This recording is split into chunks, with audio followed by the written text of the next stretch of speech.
My name is Chloe, and if you were to ask anyone about me, they'd probably say I'm the quiet type, always in the background. I work as a lab assistant, which suits me fine because it means less chit-chat and more focus on the details. Life's pretty routine: work, home, and the occasional outing with my friend Lisa, who's about as loud and lively as they come. Tonight, she somehow convinced me to tag along to one of her infamous house parties. "Chloe, you gotta stop hiding in your shell. It's just a few friends, and hey, you might even have fun," she had said, practically pulling me out of my apartment.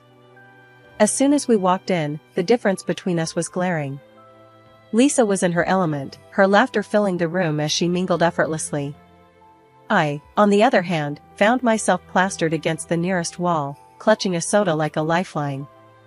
The music was too loud, the crowd too much, but there I was, trying to blend into the wallpaper. "Hey, you made it!"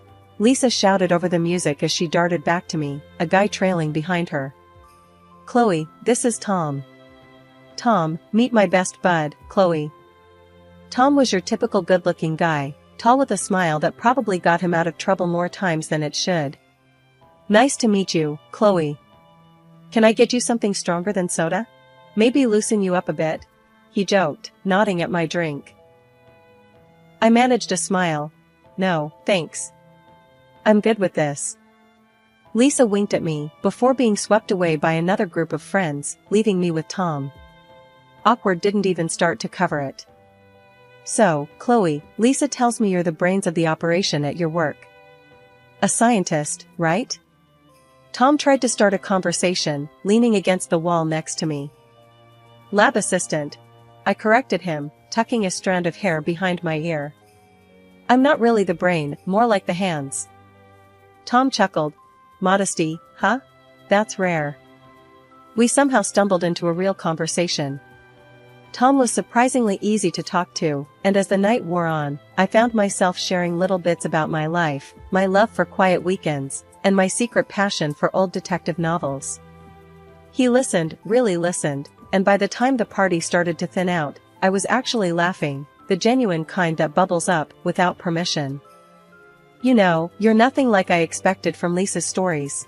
You're cooler," Tom said, his tone sincere. I raised an eyebrow, surprised by his comment. "And what exactly did Lisa tell you?" "That you were shy, kinda introverted.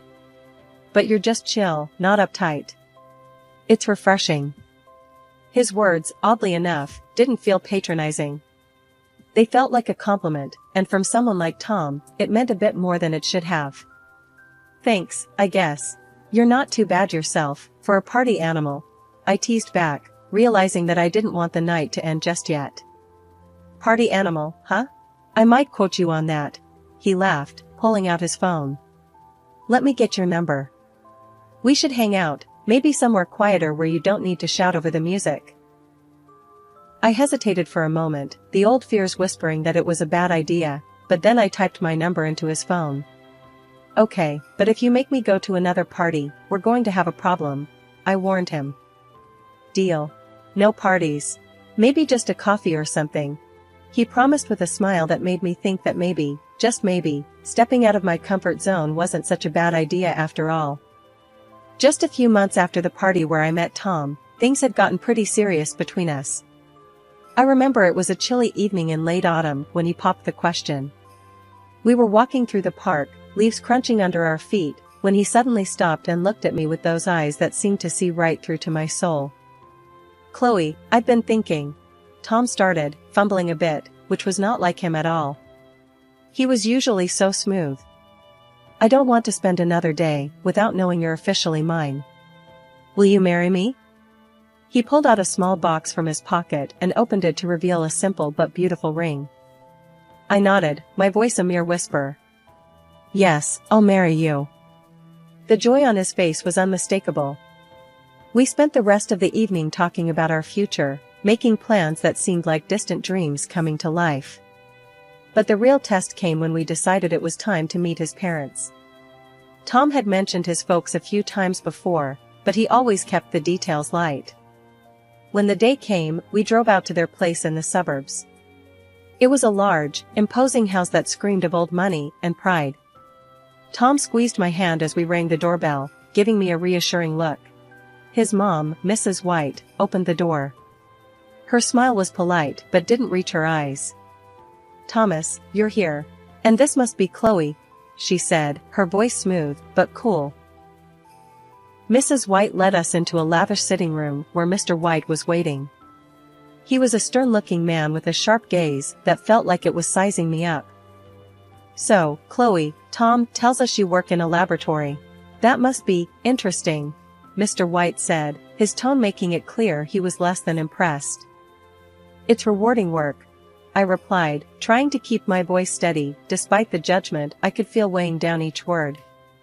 "We were quite surprised to hear about the engagement," Mrs. White chimed in. "Weren't we, dear?" She looked at her husband, who nodded stiffly. "Yes, quite unexpected. You see, Chloe, we want what's best for Tom, and we hope you understand that," Mr. White added, his words heavy with unspoken implications. Tom jumped in. "Mom, Dad, I love Chloe, and she makes me happy. That's what matters, right?" "Of course, dear, but you must think practically too," Mrs. White countered, her eyes cold and calculating. "We would like you both to consider signing a prenuptial agreement. It's just a formality, really, to ensure both your futures." I was torn. My heart ached at the formality of it all, at the cold business-like approach to what should have been a joyful occasion. But I loved Tom, and if this was what it took to be with him, maybe it was worth it. "If you think it's best," I said finally, trying to mask the hurt in my voice. "We think it's for the best," Mr. White affirmed, handing us a folder with documents.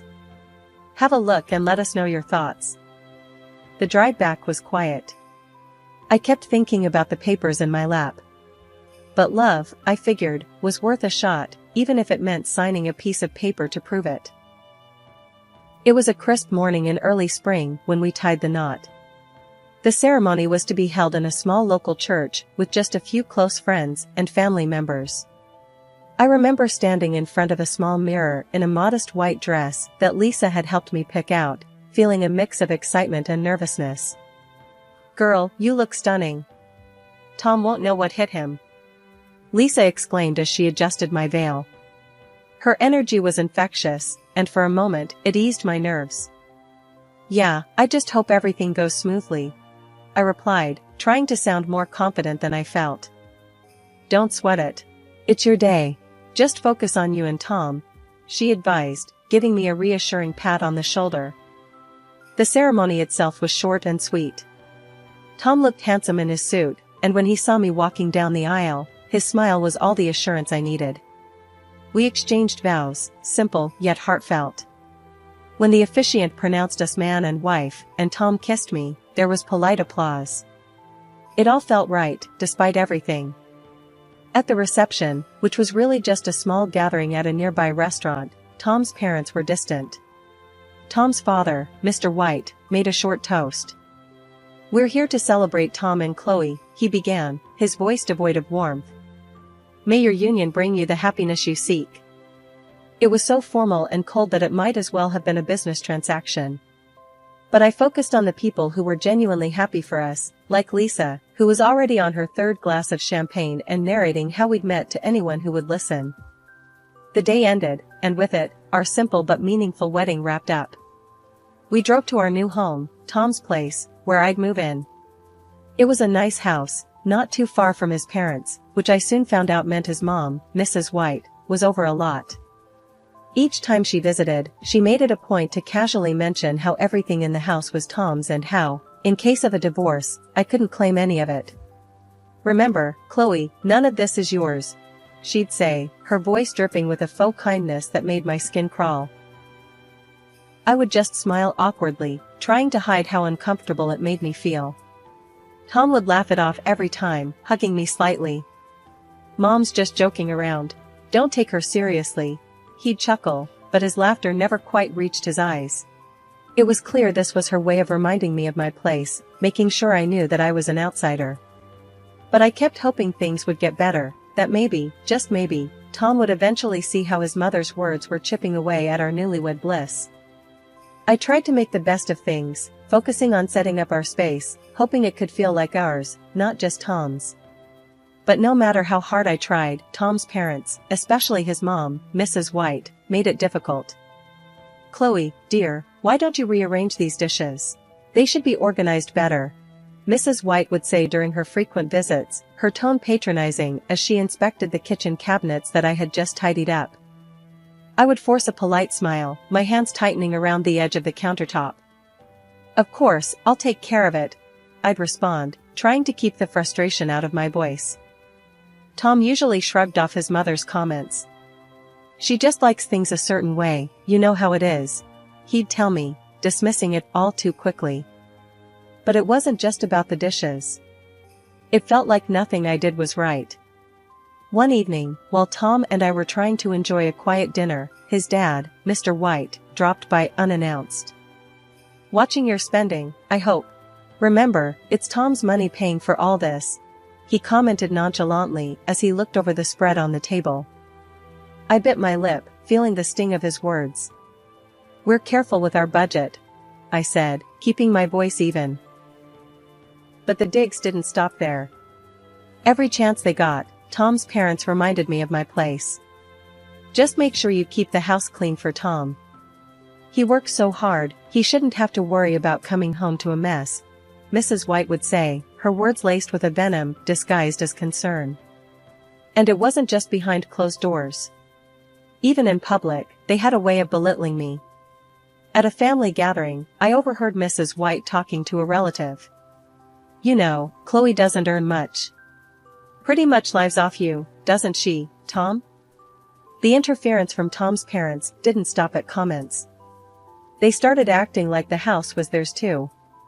They'd come over, flop down on the sofa, and demand, "Chloe, make us some coffee, will you? Or we're out of snacks, could you run to the store?" It was as if I had become less of a family member and more of a maid. And Tom? He had changed. He used to be caring and attentive, but now he joined in their laughter.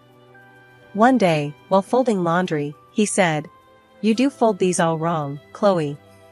Just how my mom showed you, remember?" His tone was light, but the criticism stung sharply.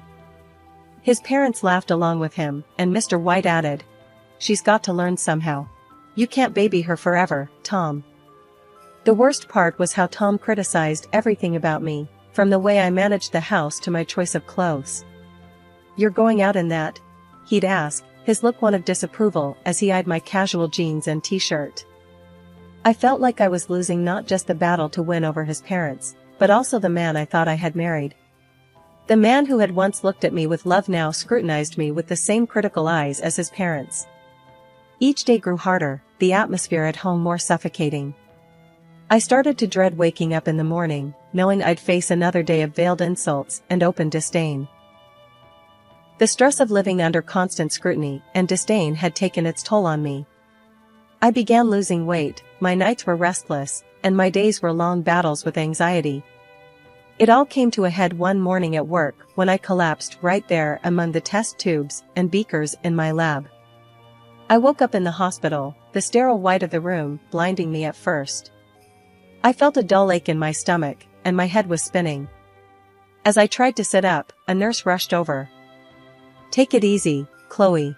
You gave us quite a scare," she said, helping me adjust the pillows behind my back. "What happened?" I asked, my voice barely above a whisper. "You passed out at work. They brought you in with severe dehydration and stress-related symptoms," she explained, checking the 4 drip that was hooked to my arm. I sighed, the reality of my situation settling in. The door to my room opened, and Lisa walked in, her face etched with concern. "Chloe, I heard what happened. Are you okay?" She rushed to my side, grabbing my hand. "I guess I'm not," I replied, trying to muster a smile. "This is ridiculous, Chloe.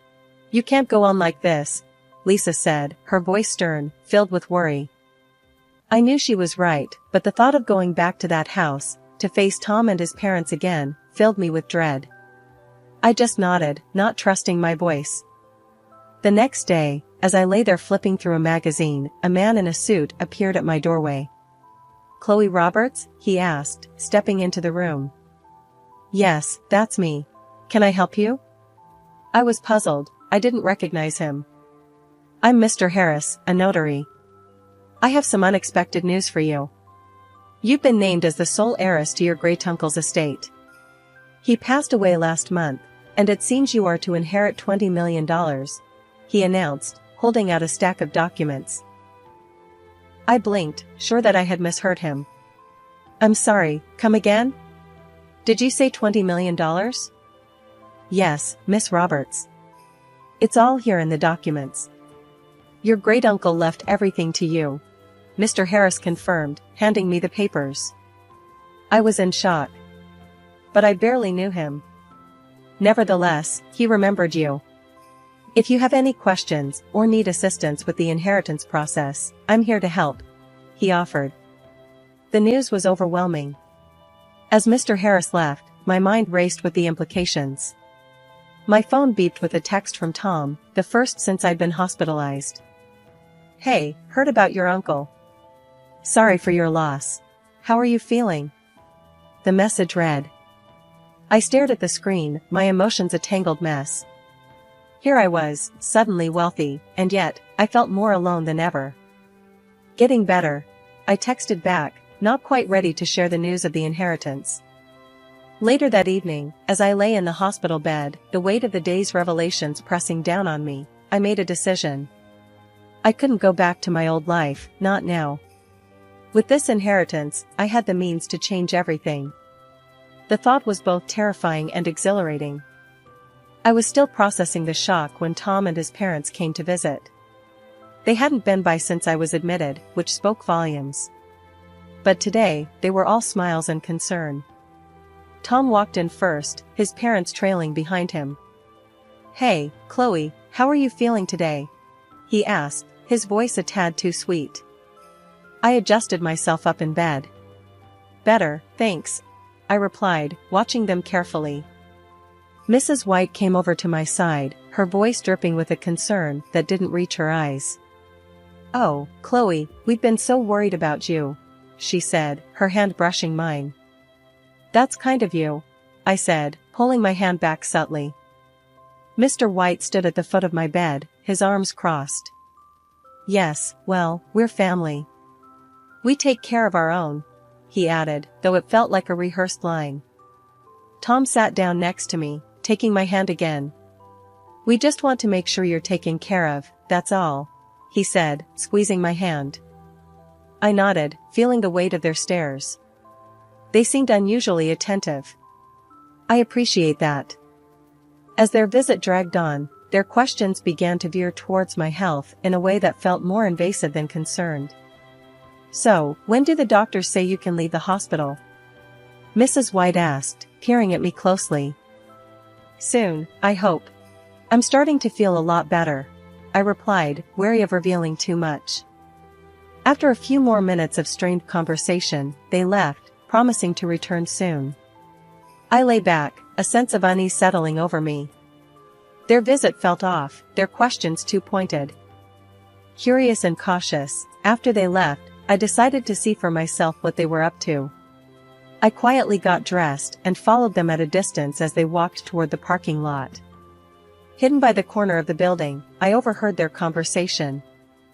That stupid cow doesn't know what's coming. Tom laughed crudely. She thinks we care about her? This is all just until we get that money. And make sure she gets pregnant soon, Tom. If she has a kid, she won't leave. Then we're really in control, Mrs. White added viciously. Hearing them speak so callously, plotting to trap me further, was the final straw. My heart pounded with a mix of anger and resolve. I had seen their true colors, and it was uglier than I could have imagined. I slipped back to my ward unnoticed, my mind racing. Their treachery was clear, and my path forward was too. For perhaps the first time in my life, I knew I had to stand up for myself. I wasn't going to be their victim any longer. When I was discharged from the hospital, the idea of going back home filled me with a mix of dread and determination. As I walked through the door, I saw Tom and his parents sitting in the living room, their faces lit up with forced smiles. Mrs. White even went as far as to cook my favorite dish, spaghetti carbonara, which sat steaming on the dining table. The sight was almost comical, her trying so hard to play the doting mother-in-law. It felt like a scene from a bad play. Tom rushed up to me, his smile a little too eager. "Chloe, you're back. We missed you so much," he said, pulling me into a hug that I didn't return. "Thanks, Tom," I said, pulling away gently. I glanced around at the staged setting, my resolve hardening. As we sat down to eat, the tension was palpable. They were trying too hard to act normal, but I could see the impatience flickering in Tom's eyes. It didn't take long before he dove straight to the point. "So, Chloe, when do you think you'll get the inheritance? There's so much we can do with it," he asked, trying to sound casual, but failing miserably. I put down my fork, looking him straight in the eye.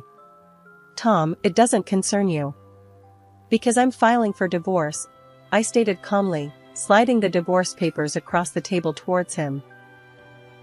The room went dead silent for a moment before a terrible scream erupted from Mrs. White. "Chloe, have you lost your mind? Think about what you're doing." Tom's face turned from shock to desperation. "Chloe, please, I love you. We can fix this. Don't throw away our marriage over a misunderstanding," he pleaded, his voice cracking. But I was done listening to lies. "A misunderstanding?" I echoed sharply. "Calling me a stupid cow behind my back is not a misunderstanding." "I heard everything, Tom. Everything." Mrs. White's face turned red, her anger barely contained. "You ungrateful girl. We'll sue you for half of that inheritance. You'll see." I reached into my bag and pulled out a copy of the prenuptial agreement. "Actually, you won't," I said, tossing it on the table. "This says otherwise. You can't touch my inheritance." Tom and his parents stared at the document, the color draining from their faces. I stood up, my chair scraping loudly against the floor. I found a small apartment in a quiet part of town where the mornings were filled with the sounds of birds, not bickering. It wasn't just a new place, it was a fresh start. I spent the first week just settling in, buying a few pieces of furniture, some plants, making it mine. The silence was a stark contrast to the constant tension I had lived with, and I loved it. It was during these days of newfound solitude that I truly began to appreciate the peace I had been missing. One Saturday morning, I was out on my balcony, enjoying a cup of coffee when Lisa came by. She burst through the door with her usual flair, holding a box of pastries. "Chloe, this place is fantastic," she exclaimed, setting the box on my new kitchen counter and hugging me tightly. "How are you holding up?" "Better than I have in years, honestly," I replied, pouring her a cup of coffee. "It's like I can finally think straight without all the noise." Lisa chuckled as she sipped her coffee. "I told you, you just needed to get out of that madhouse." "So, what's next for our free woman?" she asked, her eyes twinkling with curiosity. "I've been thinking about that a lot," I said, leaning against the counter. "Right now, I'm just enjoying the quiet, planning my next steps. In the future, I will buy myself a big house and do charity work." As the weeks passed, I reveled in my independence, meeting with a notary for registration of inheritance. But, as expected, the peace didn't last forever. One evening, my phone rang, pulling me away from a book I was reading. It was Tom. "Chloe, please, can we talk? I've been thinking, Anne." "Tom, there's nothing left to say," I interrupted, my voice firm yet weary. "Just hear me out. I miss you, and I was wrong," he pleaded, his voice cracking with emotion. "I'm sorry for everything. Can we try again?" "Tom, it's over. We can't undo what's been done. You need to accept that," I replied, ending the call. Not long after, his mother started calling. Each message left on my voicemail was more desperate and angry than the last. "You ungrateful girl. After everything we've done for you," she shouted in one of the messages. I erased them without a second thought. It wasn't long before Tom told me that he and his parents were arguing a lot. He blamed them for insisting on the prenuptial agreement, which now protected me from their greed. Each call, each desperate plea, only affirmed my decision to leave. I was moving forward, not backward. The quarrels and chaos of that family were no longer my circus, not my monkeys.